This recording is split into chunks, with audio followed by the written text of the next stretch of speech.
What if I told you that, in some places, garbage collectors earn more than engineers? Sounds crazy, right? But the numbers don't lie. This might change the way you see jobs and who's really getting paid. Let's break it down. But first, tap subscribe to follow more real videos about how people actually live and earn around the world. No filters, no hype, just simple, honest stories. At first glance, you'd think engineering pays more than waste collection. After all, engineers go to college, learn complex math, and design the world around us. Meanwhile, garbage collectors are picking up trash every day. But let's compare reality, not reputation. In countries like Switzerland, Norway, and the US, garbage collectors can make surprisingly high salaries.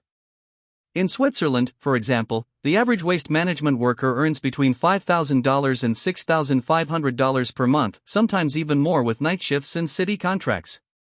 That's $60,000 to $80,000 per year, with full benefits, vacation time, and bonuses for hazardous work.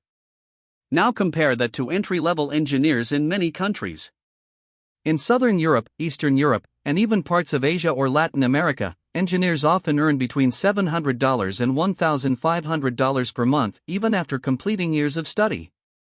In Italy or Spain, for example, a junior civil engineer might take home €1,200 per month, while a garbage collector in Zurich could earn 4 times that amount. So, how is this possible? First, garbage collection is essential work, cities can't function without it. It's also physically demanding, risky, and often requires working in all weather conditions, at odd hours.